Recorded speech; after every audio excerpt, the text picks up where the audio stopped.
ಹಾ ಕೆಂಚಕ್ಕ, ತಗ ಹಾಲಿನ ಪ್ಯಾಕೆಟ್ ಕೇಳಿದ್ದಲ್ಲ ತಂದಿದ್ದೀನಿ. ಹ್ಞೂ ತಂದಾ? ಹಾ ಬಾ ತಗಂಬಾ. ಬಾರೆ ಕೂಕಳೆ ಗಂಗಿ, ಹೋಗುವಂತೆ ಬಾ. ಅಯ್ಯೋ ಹೋಗಕ್ಕವು, ಮನೆ ತವ ಬೇಜಾನ್ ಕೆಲಸ ಬಿದ್ದೈತೆ. ಅಂದಾಗೆ 2 ರೂಪಾಯಿ ಕುಡಿತಾ. 2 ರೂಪಾಯಿ ನಾನ್ಯಾಕೆ ಕೊಡೋಣ ನಿಂಗೆ? ಓ 2 ರೂಪಾಯಿ ಇಲ್ವ ನಿನ್ನ ಹತ್ರ? ಅದು ಸಾಲ ಕೇಳಕ್ ಬಂದಿದ್ಯಾ? ಏ ಹೋಗಕ್ಕವು, ನಾನು ಯಾಕೆ ನಿನ್ನ ಹತ್ರ 2 ರೂಪಾಯಿ ಸಾಲ ಕೇಳಿ? ನೀನ್ ಕಳ್ಸಿದಲ್ಲ ಮತ್ತೆ ಈ ಹಾಲು ತಗಬಾ ಅಂತ. ಈ ಹಾಲಿನ ಪ್ಯಾಕೆಟ್ಗೆ 2 ರೂಪಾಯಿ ಜಾಸ್ತಿ ಮಾಡೋರೆ. ನೀನ್ ಕೊಟ್ಟಿದ್ದು 23 ರೂಪಾಯಿ, ಆದ್ರೆ ಇವಾಗ ಹಾಲಿನ ಬೆಲೆ 25 ರೂಪಾಯಿ ಮಾಡಿದ್ದಾರೆ. ಇನ್ ಮಿಕ್ಕಿದ 2 ರೂಪಾಯಿನ ನಾನೇ ಕೊಟ್ಟು ತಗೊಬಂದಿದ್ದೀನಿ. ಕುಡೀಗ ನನಗೆ 2 ರೂಪಾಯಿ ಕೊಡು. ಅಯ್ಯಯ್ಯಯ್ಯ, ಅದ್ಯಾಕೆ ಗಂಗಿ ಇಷ್ಟೊಂದು ಸುಳ್ಳು ಹೇಳಕ್ ಕಲ್ತಿದ್ಯಾ? ಅಲ್ಲ ನಾನು ನೆನ್ನೆ ಸಂಜೆ ತಾನೇ ಹೋಗಿ ಹಾಲಿನ ಪ್ಯಾಕೆಟ್ ತಗೊಬಂದಿದ್ದೆ. ನೆನ್ನೆ 23 ರೂಪಾಯಿ ಆಯ್ತು. ಈಗ ಇವತ್ತು ಬೆಳಗ್ಗೆ ನೀನು ಹೋಗಿದ್ದಕ್ಕೆ 25 ಆಗೋಯ್ತಾ? ಅದು ಒಂದ್ ರಾತ್ರಿಲೇ. ಮೂಲಕ ನನಗೂ ಗೊತ್ತಿರ್ಲಿಲ್ಲ. ನಾನಿವಾಗ ಅಂಗಡಿ ತಕ ಹೋಗಿದ್ಕೇನೆ ಗೊತ್ತಾಗಿದ್ದು. ಅದೇನೋ 50 ml ಜಾಸ್ತಿ ಮಾಡೋರಂತೆ. ಇನ್ಯಾಕಿಂದ ಅರ್ಧ ಲೀಟ್ರು ಹಾಲು ತಗೋತಿದ್ವಲ್ಲ, ಅರ್ಧ ಲೀಟ್ರ್ ಜೊತೆಗೆ 50 ml ಎಕ್ಸ್ಟ್ರಾ ಸೇರಿಸಿ ಕೊಡ್ತಾರಂತೆ. ಅದಕ್ಕೆ 2 ರೂಪಾಯಿ ಜಾಸ್ತಿ. ಆಗಳೆ ಹೋಗತ್ತ. ಹಿಂಗ್ ದುಡ್ಡು ಕೊಟ್ಟು ತಗೋಬರೋದ್ಕಿಂತ ಮನೇಲೆ ಒಂದೊಂದು ಸೀಮೆ ಹಸೆ ಮಾಡ್ಕೊಂಡ್ರೆ ಆಯ್ತು. ಆಗ ಫ್ರೆಶ್ ಆಗಿರೋ ಹಾಲು ಸಿಗ್ತದೆ, ಆರೋಗ್ಯನೂ ಚೆನ್ನಾಗಿರ್ತದೆ. ಅಯ್ಯೋ ಇವಾಗ ಯಾಕ ಮಾತು ನಿನ್ ಕೈಲಿ ಆದದ? ಹೀಗೆ ಮುದುಕಿ ಆಗಿದ್ಯಾ ನೀನು. ಎಷ್ಟು ವರ್ಷ ಐತೇಳು? ಅದು ಅಲ್ಲದೆ ಸೊಂಟ ನೋವು ಅಂತ ಅವಾಗ ಹಿಂಗ್ ಕೂತ್ಕೊಂಡ್ಬಿಡ್ತೀಯ. ಇನ್ನ ನೀನ್ ಈ ಮನೇಲೋ ನೀನೊಬ್ಳೆ ಇರೋದು. ಮಗ ಸೊಸೆನೆಲ್ಲ ಬೇರೆ ಕಡೆ ಕಳಿಸ್ಬಿಟ್ಟು ನೀನೊಬ್ಳು ಯಾಕೆ ಇಲ್ಲಿ ಗೂಟ ಹೊಡ್ಕೊಂಡಿದ್ಯಾ ಅಂತ. ಗೂಟ ಹೊಡ್ಕೊಂಡಿದೀನಿ? ಏನೇ ಮಾತಾಡ್ತಿದ್ಯಾ? ಮೈ ಮೇಲೆ ಹೆಂಗೈತೆ? ಏನೋ ಪಾಪ ಹೋಗ್ತಾವಳಲ್ಲ ಅತ್ತ ಹಾಲು ತಗೋಬಾ ಅಂತ ಹೇಳಿದಿಕ್ಕೆ ನಿನ್ನ ಹತ್ರ ಹಾಲು ತರ್ಸ್ಕೊಂಡಿಕ್ಕೆ ಇಷ್ಟೊಂದೆಲ್ಲ ಕೇಳ್ಬೇಕಾ ನಾನು? ಹೋಗು, ನೀನ್ ಹಾಲು ಬೇಡ ಏನು ಬೇಡ, ನಾನು ನಮ್ಮ ರಾಮ ಹತ್ರ ತರ್ಸ್ಕೊತೀನಿ. ಹೋಗತ್ತ. ಏನು ಆ ರಾಮ ಹತ್ರ ತರ್ಸ್ಕತ್ಯಾ? ಆ ರಾಮ ಹತ್ರ ತರ್ಸ್ಕೊಳಂಗಿದ್ರೆ ಅವನ ಮನೆ ತಕ್ಕೆ ಹೋಗಿ ಅವ್ನ ಕಾಸು ಕೊಟ್ಟು ತರ್ಸ್ಕೋಬೇಕಿತ್ತು. ನಾನು ಹೆಂಗೋ ನನ್ನ ಪಾಡಿಗೆ ಹೋಗ್ತಿದ್ದೆ. ಹೇಳ್ದಲ್ಲ ಅಂತ ಹೋಗ್ಲಿ ಪಾಪ ಅಂತ ತಂದ್ಕೊಟ್ರೆ ನಿನ್ನ ಹತ್ರ ಇಷ್ಟೊಂದೆಲ್ಲ ಕೇಳ್ಬೇಕು ನಾನು. ನೋಡು ಇಲ್ಲಿ ಇಡ್ತೀನಿ, ತಗೊಳಂಗಿದ್ರೆ ತಗ, ಬಿಡಂಗಿದ್ರೆ ಬಿಡು. 2 ರೂಪಾಯಿ ಬೇಕಾದ್ರೆ ಹಾಳಾಗೋಗ್ಲಿ, ನಿನ್ನ ಹತ್ರ ಯಾರು ಕೇಳ್ತಾರೆ ಮಾತ್ನ? ಹೋಗು ಮುನ್ಸ್ಕೊಂಡು ಎಲ್ಲೋಗ್ತೀಯಾ? ಇವತ್ತಲ್ಲ ನಾಳೆ ನಂತಕ್ ಬರ್ಲೇಬೇಕು. ಅಲ್ಲ ಈ ಹಾಲಿನ ರೇಟ್ ಇಷ್ಟೊಂದು ಮಾಡ್ಬಿಟ್ರಲ್ಲ. ಹೋಗತ್ತ. ಅಜ್ಜಿ ಏನ್ ಮಾಡ್ತಿದ್ದೀರಾ? ಓ ಕಾವ್ಯ, ರಾಮ ಬರ್ರಿ ಕುತ್ಕ ಬರ್ರಿ. ಅಜ್ಜಿ ತಗೊಳ್ಳಿ ನಿಮ್ಗೆ ಸೀರೆ. ಸೀರೆನಾ? ನನ್ಗೆ ಯಾಕವ ಸೀರೆ ತರಕ್ ಹೋದೆ? ಇವಾಗೇನು ಹಬ್ಬನ ಹರಿದಿನನ? ಸೀರೆ ಉಟ್ಕೊಂಡು ಎಲ್ಲೋಗ್ಲಿ ಹೇಳು? ಅಜ್ಜಿ ಹಬ್ಬ ಅಂತ ಏನ್ ತರ್ಲಿಲ್ಲ, ನನ್ನ ತಂಗಿ ಮದ್ವೆ ಫಿಕ್ಸ್ ಆಗಿದೆ ಅಂತ ಹೇಳಿದ್ನಲ್ಲ. ನನ್ನ ತಂಗಿ ಮದ್ವೆಗೆ ನೀವು ಈ ಸೀರೆನೇ ಉಟ್ಕೊ ಬರ್ಬೇಕು. ಹ್ಞೂ ಹೇಳಿದ್ದಲ್ಲ, ಅದೇ ಅವತ್ತು ನಿನ್ ತಂಗಿ ಬಂದಿತ್ತಲ್ಲ ನೋಡಿದ್ದೆ. ಓ ಮದ್ವೆಗೆ ಒಪ್ಕೊಂಡ್ಬಿಡ್ತಾ? ಸರಿ ಬಿಡು. ಅಂದ್ರೂ ಯಾಕವ ಸೀರೆ ತರಕ್ ಹೋದೆ? ಸುಮ್ಮನೆ ದುಡ್ಡು ಖರ್ಚು. ಅಜ್ಜಿ ನೋಡ್ಕೊಂಡ್ರೆ ನೀವು ಮಾಡಿರೋ ಉಪಕಾರಕ್ಕೆ ನಾವು ಒಂದು ಒಳ್ಳೆ ರೇಷ್ಮೆ ಸೀರೆ ಕೊಡಿಸ್ಬೇಕು. ಆದ್ರೆ ನಮ್ಮ ಕೈಲಿ ಅಷ್ಟು ಶಕ್ತಿ ಇಲ್ಲ. ಅದಕ್ಕೆ ಮಾಮೂಲಿ ಸೀರೆನೇ ತಂದ್ಕೊಟ್ಟಿದ್ದೀನಿ. ಆದ್ರೆ ತುಂಬಾ ಕ್ವಾಲಿಟಿ ಇದೆ. ನೀವು ಈ ಸೀರೆ ಉಟ್ಕೊಂಡ್ರೆ ನಮಗೆ ತುಂಬಾ ಖುಷಿ ಆಗುತ್ತೆ ಅಜ್ಜಿ. ದಯವಿಟ್ಟು ಇಲ್ಲ ಅಂತ ಹೇಳ್ಬಿಡಿ, ತಗೊಳ್ಳಿ. ಸೀರೆ ತುಂಬಾ ಚೆನ್ನಾಗೈತೆ ಕಣಮ್ಮ.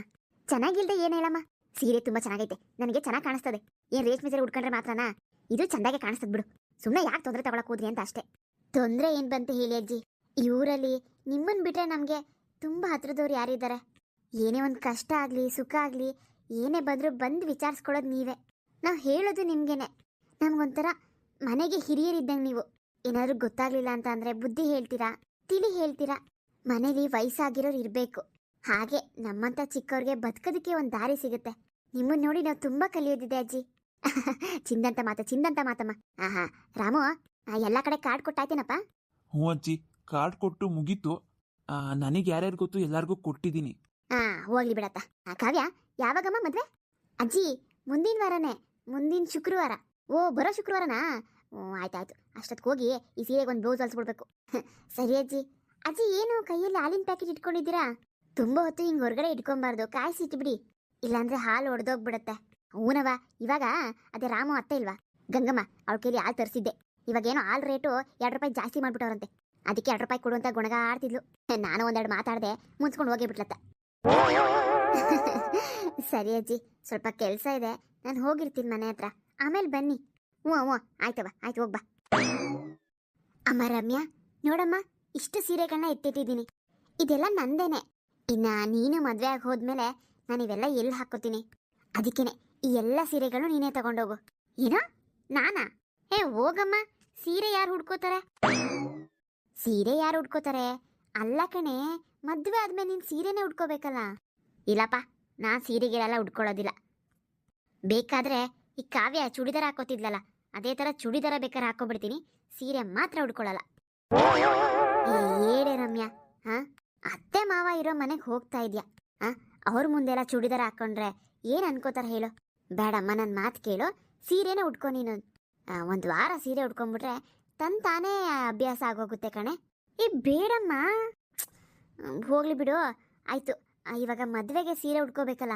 ಅಪ್ಪ ಸ್ವಲ್ಪ ಸೀರೆ ತಂದಿದ್ದಾರೆ, ಇದು ತೋರಿಸ್ತೀನಿ. ಅಮ್ಮ, ನನಗೆ ಇದನ್ನಾದರೂ ನನ್ನ ಇಷ್ಟ ಬಂದಂಗೆ ಮಾಡೋದಕ್ಕೆ ಬಿಡಿ. ಅಪ್ಪಂಗೆ ಹುಷಾರಿಲ್ಲ ಅಂತ ಹೇಳಿ ಹೇಗೋ ಮದುವೆಗೆ ಒಪ್ಪಿಸ್ಬಿಟ್ಟೆ. ಹಾಳಾಗೋಗ್ಲಿ. ಮದ್ವೆಲಿ ಹಾಕೋ ಡ್ರೆಸ್ ಆದ್ರೂ ನನ್ನ ಇಷ್ಟ ಇರೋ ಥರ ಇರಬಾರ್ದಾ? ಅದು ನಿಮ್ಗೆ ಇಷ್ಟ ಇರೋ ಥರನೇ ಇರ್ಬೇಕಾ? ಇಲ್ಲಿ ಮದುವೆ ಮಾಡ್ಕೋತಿರೋದು ನಾನಾ ನೀವಾ? ಹೇಳಮ್ಮ, ಹೇಳು. ನೀನೇ ಕಣೆ ಆಗ್ತಿರೋದು. ಅಲ್ಲ, ಮದುವೆಲಿ ಸೀರೆನೇ ಉಟ್ಕೋಬೇಕಲ್ವೇನಮ್ಮ? ಇಲ್ಲಮ್ಮ, ನಾ ರಿಸೆಪ್ಷನ್ಗೆ ಗೌನ್ ಹಾಕೋತೀನಿ. ಏನ ಗೌನೇನೆ? ಬೇಡ ಕಣೆ ರಮ್ಯಾ, ಗೌನ್ ಬೇಡ, ಸೀರೆನೇ ಉಟ್ಕೊಳಮ್ಮ. ಇಲ್ಲಮ್ಮ, ನಾನು ಗೌನೇ ಹಾಕೊಳ್ಳೋದು. ಮುಹೂರ್ತಕ್ಕೆ ಬೇಕಾದ್ರೆ ಸೀರೆ ಉಟ್ಕೋತೀನಿ, ಆದರೆ ರಿಸೆಪ್ಷನ್ಗೆ ಮಾತ್ರ ನಾನು ಗೌನೇ ಹಾಕೊಳ್ಳೋದು. ಗೌನಾ? ಗೌನ್ ತಗೊಂಡಿಲ್ವಲ್ಲೇ, ಎಷ್ಟಾಗುತ್ತೋ ಏನೋ. ನೀವೇನು ತಗೊಳ್ಳೋದು ಬೇಡ, ನಾನು ಆನ್ಲೈನಲ್ಲಿ ಬುಕ್ ಮಾಡಿದ್ದೆ, ಅದು ಬೆಳಿಗ್ಗೆನೆ ಬಂದಿದೆ. ಇರು, ಹಾಕೊಂಡು ಬರ್ತೀನಿ. ಏನು, ಆನ್ಲೈನಲ್ಲಿ ಬುಕ್ ಮಾಡಿದ್ದಾ? ಹೂನಮ್ಮ, ಇರಮ್ಮ, ಹಾಕೊಂಡು ಬರ್ತೀನಿ. ಇದೇನಪ್ಪ ಇವಳು ಯಾವಾಗ ಬುಕ್ ಮಾಡಿದ್ಲು, ಏನು ಕತೆ? ಅಲ್ಲ, ಹೋಗಿ ಹೋಗಿ ಗೌನ್ ಹಾಕೋತೀನಿ ಅಂತ ಹೇಳ್ತಾಳಲ್ಲ, ಬಂದಿರೋ ನೆಂಟ್ರಲ್ಲ ಏನು ಅನ್ಕೋಬೇಕು? ಒಳ್ಳೆ ಕತೆನಪ್ಪ, ಏನು ಮಾಡೋಕ್ಕಾಗಲ್ಲ. ಮದುವೆಗೆ ಒಪ್ಕೊಂಡಿರೋದೇ ಹೆಚ್ಚು ಇವಳು. ಆಮೇಲೆ ನಮ್ಮ ಯಜಮಾನ್ರು ಆರೋಗ್ಯ ಕೆಟ್ಟೋದ್ರೆ ಮುಗೀತು. ಯಾವ ಡ್ರೆಸ್ ಆದರೂ ಹಾಕೊಳ್ಳಿ, ಸದ್ಯಕ್ಕೆ ಮದುವೆ ಆದರೆ ಸಾಕು. ನೋಡಮ್ಮ, ನಾನು ಇದನ್ನೇ ಹಾಕೊಳ್ಳೋದು. ಹಾಯ್ ಫ್ರೆಂಡ್ಸ್, ಎಲ್ಲರಿಗೂ ನಾವು ಮಾಡ್ತಿರೋಂಥ ವಿಡಿಯೋ ಇಷ್ಟ ಆಗಿದ್ರೆ ದಯವಿಟ್ಟು ಲೈಕ್, ಶೇರ್, ಕಮೆಂಟು ಮಾಡೋದನ್ನು ಮರಿಬೇಡಿ.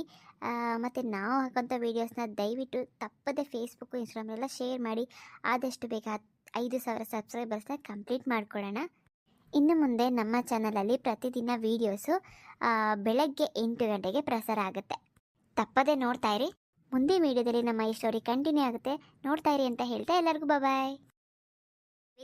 ಫ್ರೆಂಡ್ಸ್, ವಿಷಯ ಏನಪ್ಪ ಅಂತ ಅಂದರೆ, ಇಷ್ಟು ದಿನ ನಮ್ಮ ಚಾನಲಲ್ಲಿ ಸ್ವಲ್ಪ ಪ್ರಾಬ್ಲಮ್ ಆಗಿತ್ತು. ಹಾಗಾಗಿ ವೀಡಿಯೋಸ್ನ ಸರಿಯಾಗಿ ಹಾಕೋದಕ್ಕೆ ಆಗ್ತಿರ್ಲಿಲ್ಲ.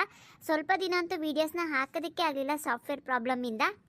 ಅದಾದಮೇಲೆ ನಮ್ಮ ಚಾನಲ್ ಸ್ವಲ್ಪ ಪ್ರಾಬ್ಲಮ್ ಆಯಿತು, ಹಾಗಾಗಿ ವೀಡಿಯೋಸ್ ಅಪ್ಲೋಡ್ ಆಗ್ತಿರ್ಲಿಲ್ಲ. ಈಗ ಚಾನಲ್ ಪ್ರಾಬ್ಲಮ್ ಸರಿ ಹೋಗಿದೆ, ಹಾಗಾಗಿ ನಾನು ಡೈಲಿ ವೀಡಿಯೋಸ್ನ ಹಾಕ್ತಾ ಇದ್ದೀನಿ. ನಿಮ್ಮೆಲ್ಲರಿಗೂ ಒಂದು ಟೈಮಿಂಗ್ಸ್ನ ಸೆಟ್ ಮಾಡಬೇಕಿತ್ತು, ನಾವು ಯಾವ ಟೈಮಲ್ಲಿ ವೀಡಿಯೋನ ಪ್ರಸಾರ ಮಾಡ್ತೀವಿ ಡೈಲಿ ಅಂತ. ಅದನ್ನು ಹೇಳೋದಕ್ಕೆ ಅಂತಲೇ ನಿಮ್ಮ ಮುಂದೆ ಬಂದಿದ್ದೀವಿ. ನಾವು ಪ್ರತಿದಿನ ಬೆಳಗ್ಗೆ 8 ಗಂಟೆಗೆ ವೀಡಿಯೋ ಪ್ರಸಾರ ಮಾಡ್ತೀವಿ. ಪ್ರತಿದಿನ 8 ಗಂಟೆಗೆ, ಪ್ರತಿದಿನ ಬೆಳಗ್ಗೆ 8 ಗಂಟೆಗೆ ಒಂದು ಎಪಿಸೋಡ್ ಬರುತ್ತೆ. ಮತ್ತು ಸಂಡೇ ಟೈಮು ಯಾರ್ಯಾರು ಪ್ರತಿದಿನ ಎಪಿಸೋಡ್ಸ್ನ ನೋಡಿರೋಕ್ಕಾಗೋದಿಲ್ವೋ ಅವರಿಗೆ ಸಂಡೇ ನಮ್ಮ ಒಂದು ವಾರದ ಎಪಿಸೋಡು ಒಂದು ವಾರದ ಎಪಿಸೋಡ್ನ ಒಂದು ವಿಡಿಯೋ ಆಗಿ ಮಾಡಿ ಸಂಡೇ ಪ್ರಸಾರ ಮಾಡ್ತೀವಿ.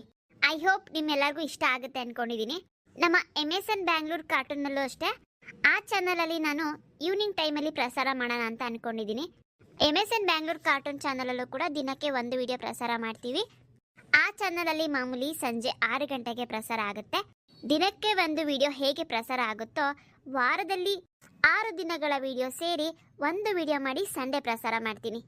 ತುಂಬ ಜನ ವೀಡಿಯೋಸ್ನ ಡೈಲಿ ನೋಡೋಕ್ಕಾಗಿಲ್ಲ ಅಂದರೆ ಸಂಡೇ ಹೊತ್ತು ನೋಡ್ಕೋಬೋದು. ನಿಮಗೆ ನೋಡೋದಕ್ಕೆ ಖುಷಿ ಆಗುತ್ತೆ, ಮತ್ತು ಒಂದು ಶಾರ್ಟ್ ಮೂವಿ ಥರನೂ ಅನಿಸುತ್ತೆ. ಇಷ್ಟ ಆಗಿದ್ರೆ ನನಗೆ ದಯವಿಟ್ಟು ಕಮೆಂಟ್ಸ್ ಮುಖಾಂತರ ತಿಳಿಸಿ. ಎಲ್ಲರಿಗೂ ಧನ್ಯವಾದ.